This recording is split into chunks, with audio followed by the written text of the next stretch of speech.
अस्सलाम वालेकुम, my name is Adnan और आज का जो हमारा टॉपिक होगा that is combustion analysis empirical formula determination. अब कंबस्शन एनालिसिस से एम्पिरिकल फॉर्मूला की जो डिटर्मिनेशन होती है वो कैसे करते हैं। तो सबसे पहले बात करते हैं हमारे पास कि कंबस्शन एनालिसिस क्या होती है। तो simply combustion analysis is a technique or a method in which the elemental composition of an organic compound is determined by combusting the sample होता है कि हमारे पास क्या होता है, कोई भी ऑर्गेनिक कंपाउंड होता है जिसको हमने क्या करना है, उसके एलिमेंटल कंपोजिशन को डिटरमाइन करना है by burning. That technique is known as combustion analysis होती है। प्रॉपर डेफिनेशन देखते हैं तो हमारे पास method used in organic chemistry and analytical chemistry. Organic chemistry में भी इस्तेमाल होता है, एनालिटिकल केमिस्ट्री में भी इस्तेमाल होता है to determine the elemental composition of a pure substance by combusting the sample होता है। हम क्या करते हैं, सैंपल को बर्न करते हैं। सैंपल को बर्न करने के बाद उस सैंपल के अंदर मौजूद एलिमेंट्स तो होते हैं उनकी क्या करते हैं, कंपोजिशन को डिटरमाइन करते हैं। That is known as combustion analysis होती है। अब कंबस्शन एनालिसिस से जब मैंने एलिमेंटल कंपोजिशन को डिटरमाइन करूंगा तो मेरे पास क्या आ जाएगा, उसका एम्पिरिकल फॉर्मूला आ जाएगा। अब बात करते हैं कि किस तरह कंस्ट्रक्शन एंड वर्किंग होती है कि कंबस्शन एनालाइजर जो होता है उसको किस तरह कंस्ट्रक्ट किया जाता है। तो उसके 4 चैम्बर्स होते हैं बेसिकली। फ्लो चार्ट देखते हैं हम 4 चैम्बर्स का। तो सबसे पहला जो चैम्बर जिसको कंबस्शन चैम्बर का नाम भी दिया जाता है। अब जैसे कि नाम बता रहा है कंबस्शन चैम्बर का मतलब क्या, यहाँ पर बर्निंग होगी। अब बर्निंग जब की जाती है, मेरा जो ऑर्गेनिक कंपाउंड होता है, जो ऑर्गेनिक कंपाउंड में क्या हो सकता है, कार्बन, हाइड्रोजन, ऑक्सीजन और अदर एलिमेंट्स हो सकते हैं जो कि डेरिवेटिव्स ऑफ हाइड्रोकार्बन या ऑर्गेनिक कंपाउंड्स के जो डेरिवेटिव्स होते हैं वो हो सकते हैं। अब यहाँ पर जब मैं क्या करूंगा, कंबस्शन चैम्बर के अंदर अपना ऑर्गेनिक सैंपल प्लेस करूंगा, मैं क्या करूंगा, यहाँ पर बर्न करूंगा। अब यहाँ पर जो बर्निंग होती है वो किसकी प्रेजेंस में होती है, ऑक्सीजन की प्रेजेंस में होती है। कंबस्शन का मतलब ये है burning of a substance in the presence of oxygen. तो यहाँ पर जब मैं कंबस्शन करूंगा उस सब्सटेंस की या सैंपल की in the presence of oxygen वो बर्न होगा।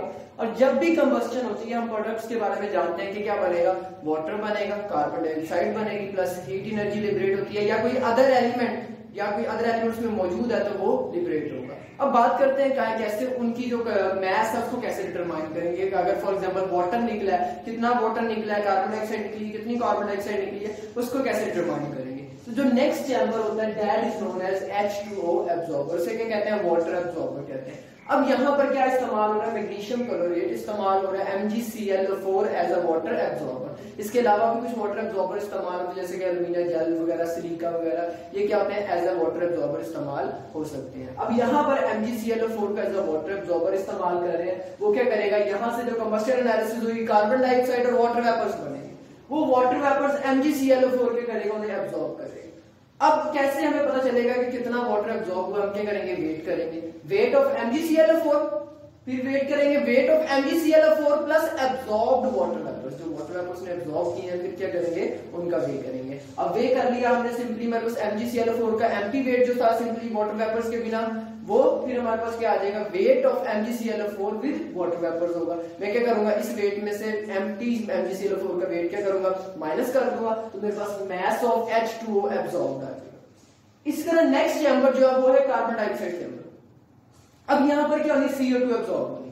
CO2 कौन एब्जॉर्ब करता है, 50% पोटेशियम हाइड्रोक्साइड हम इस्तेमाल करते हैं जो एब्जॉर्ब्स द कार्बन डाइऑक्साइड होता है। अब ऐसे सेम हमने जैसे मैस ऑफ वाटर डिटरमाइन किया था, वैसे क्या करेंगे, mass of carbon dioxide determine करेंगे। 50% KOH का वेट और हमारे पास CO2 प्लस 50% KOH के वेट में से मैं खाली 50% KOH वेट का माइनस कर दूंगा, तो मेरे पास क्या आ जाएगा, CO2 का मैस एब्जॉर्ब आ जाएगा। अब कुछ अदर ऐसे एलिमेंट्स होते हैं जो एब्जॉर्ब नहीं होते। फॉर एग्जांपल मैंने यहाँ पर भी बताया था कार्बन, हाइड्रोजन, ऑक्सीजन के अलावा कुछ अदर एलिमेंट्स हैं, वो अदर एलिमेंट्स लास्ट चैप्टर में हम क्या करेंगे, रिफ्लेक्ट करते हैं और उनकी परसेंटेज डिटरमाइन करते हैं। अब यहाँ तक था इसकी कंस्ट्रक्शन एंड वर्किंग। अब नेक्स्ट जो काम हमने करना है कि लेट्स सपोज हमारे पास मैस आ गया, वाटर का मैस भी आ गया, कार्बन डाइऑक्साइड का मैस भी आ गया। अगला काम क्या करना है, तो उसमें देखते हैं सबसे पहले एक फॉर्मूला होता है जिसके थ्रू हम क्या करते हैं, कैलकुलेट करते हैं परसेंटेज ऑफ एलिमेंट। अब सबसे पहले अगर मैं चाहता हूं कि मैं कार्बन की परसेंटेज डिटरमाइन करूं, तो मैं क्या करूंगा, मैस ऑफ CO2, जो मैस ऑफ CO2 मैंने यहां से निकाला 50% QH के मेथड से, बाद जो जितना उसने एब्जॉर्ब किया 50 mass of carbon dioxide divided by mass of organic compound, के मैंने कितना ऑर्गेनिक कंपाउंड इस्तेमाल किया था। लेट्स सपोज मेरे पास यहाँ पर 100 ग्राम ऑफ ऑर्गेनिक कंपाउंड था। अब जब यहाँ पर वाटर बना तो लेट्स सपोज 25 ग्राम क्या बना, वाटर बना। इसी तरह 75 ग्राम या 50 ग्राम उसमें से क्या निकली, कार्बन डाइऑक्साइड निकली। तो यहाँ पर मैं मैस ऑफ कार्बन डाइऑक्साइड कितना था, सिंपली 50 आ जाएगा, divided by mass of organic compound 100 gram, multiply by atomic mass of carbon कितना है 12, divided by mass of the compound, carbon dioxide का मास कितना है 44, तो कंपाउंड का molar mass, atomic mass of carbon 12 divided by molar mass of the compound is 44, multiply by क्या करूंगा 100 करूंगा, तो मेरे पास क्या आ जाएगी परसेंटेज ऑफ कार्बन आ जाएगी।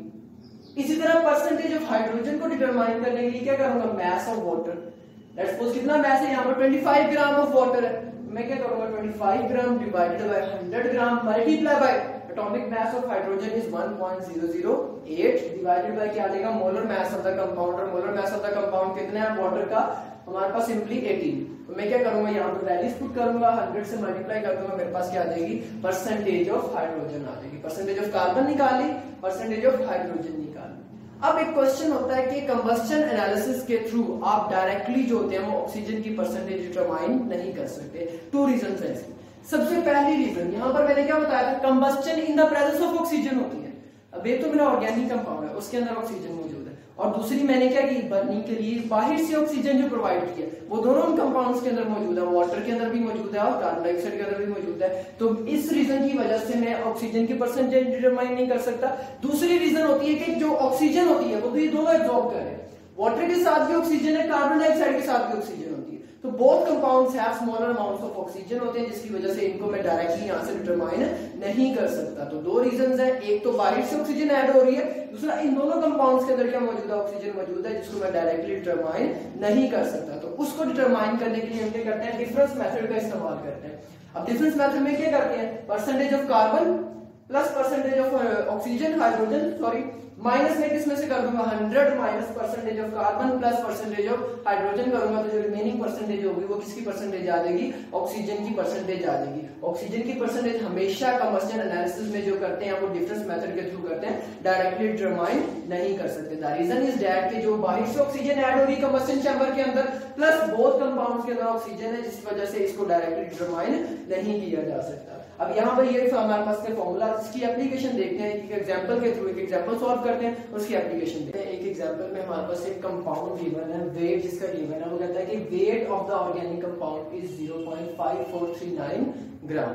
अब जब वो बर्न करता है कंबस्शन एनालिसिस के थ्रू तो जो उसका वेट आता है वो मास ऑफ जो कार्बन डाइऑक्साइड ऑब्टेन होता है that is 1.039 gram and mass of water is 0.6369 ग्राम होता है। तो ये हमारे पास 2 मैसेज आते हैं, कार्बन डाइऑक्साइड का मास आता है और वाटर का मास आता है। हमने अभी फॉर्मूला पढ़ा, उस फॉर्मूले के अकॉर्डिंग क्या करेंगे मास ऑफ ऑर्गेनिक कंपाउंड यानी कि हमारे पास कार्बन डाइऑक्साइड का मास डिवाइडेड बाय क्या करेंगे मास ऑफ ऑर्गेनिक कंपाउंड। देखिएगा जरा वैल्यूज को पुट करते हैं, simply mass of carbon dioxide divided by mass of organic compound. Mass of carbon dioxide कितना ऑब्टेन होगा 1.039 gram divided by mass of the organic compound हमारे पास क्या है 0.543 gram multiply by 12 atomic number of carbon divided by 44 is the molar mass of carbon dioxide multiply by क्या 100 करेंगे और percentage हमारे पास कार्बन की कितनी आ जाएगी 52.108% क्या आ जाएगा कार्बन आ जाएगा। इसी तरह हमारे पास नेक्स्ट क्या है 0.639 is the weight of water divided by weight of organic compound कितना है हमारे पास 0.5439 ग्राम इस मल्टीप्लाई बाय क्या करेंगे 2.016 is the atomic mass of hydrogen divided by molar mass of water which is 18 multiplied by 100 is equal to 13.11% आ जाएगी किसकी hydrogen की। Last हमने जो भी पढ़ा था थोड़ी देर पहले कि ऑक्सीजन को जब भी निकालनी है कंबशन एनालिसिस के थ्रू अगर ऑक्सीजन की एलिमेंटल कंपोजिशन डिटरमाइन करनी है तो क्या करना पड़ेगा डिफरेंस मेथड इस्तेमाल करना पड़ेगा। तो डिफरेंस मेथड के according 100 overall percentage minus 52.10 percentage of carbon plus percentage of hydrogen 13.11 is equal to 34.77 is the percentage of oxygen। ये हमने तीनों एलिमेंट्स की परसेंटेज डिटरमाइन करनी जो कि कंबस्शन एनालिसिस का काम था। अब आगे जो हमने कैलकुलेशंस करनी है that is the calculation of empirical formula. मेरी लास्ट वीडियो में जब मैंने बताया था कि एम्पिरिकल फार्मूला को कैसे कैलकुलेट करते हैं तो हमने सब स्टेप्स पढ़े थे। उन स्टेप्स में क्या था सबसे पहले परसेंटेज डिटरमाइन करते थे वो हमने कर ली। दूसरा स्टेप क्या था हम number of gram atom determine करते थे। अब number of gram atom determine करने का मतलब क्या तरीका क्या होता है कि जो आपके पास परसेंटेज गिवन है उस परसेंटेज को उसके एटॉमिक मास में डिवाइड कर दो। सिंपली हमारे पास परसेंटेज ऑफ कार्बन गिवन है दैट इज 52.108 डिवाइडेड बाय मैं क्या कर दूंगा 12 atomic mass of carbon is equal to 4.34 moles आ जाएंगे। इसी तरह नेक्स्ट हमारे पास 13.11 is the percentage of hydrogen divided by 1.008 is the atomic mass of hydrogen divided by 34.77 percentage of oxygen divided by atomic mass of oxygen which is 16.00। इसी तरह मैं क्या करूंगा, इसकी वैल्यूज निकालूंगा 4.34, 13.01 एंड 2.17। थर्ड स्टेप जो एम्पिरिकल फार्मूला की calculation का था, that is the atomic ratio determination. अब एटॉमिक रेशियो को कैसे डिटरमाइन करते हैं, जो नंबर ऑफ मोल्स हमने निकाले हैं अभी, इन नंबर ऑफ मोल्स में सबसे स्मॉलर वैल्यू में क्या करूंगा, सबको डिवाइड कर दूंगा। अब जो सबसे स्मॉलर वैल्यू दैट इज 2.17, मैं क्या करूंगा 4.34 डिवाइडेड बाय 2.17 व 13.01 divided by 2.17 and 2.17 divided by 2.17 कर दूंगा। तो मेरे पास जो एटॉमिक रेशियो आएगी दैट इज 2:6:1। अब यहां पर जो कार्बन की रेशियो है वो कितनी है, C2। जो हाइड्रोजन की रेशियो है दैट इज 8:6 एंड जो है सॉरी हाइड्रोजन के ऑक्सीजन की जो रेशियो है वो 1 है। तो जो कंपाउंड है उसका एम्पिरिकल फार्मूला मेरे पास क्या होगा C2H6 and O। That is the empirical formula of the compound, जो कि मैं कैसे डिटरमाइन करूंगा, कंबस्शन एनालिसिस के थ्रू डिटरमाइन करूंगा। ये हमारा आज का टॉपिक था। तो अगर आपका कोई सवाल हो तो आप कमेंट सेक्शन में पूछ सकते हैं। अल्लाह हाफिज।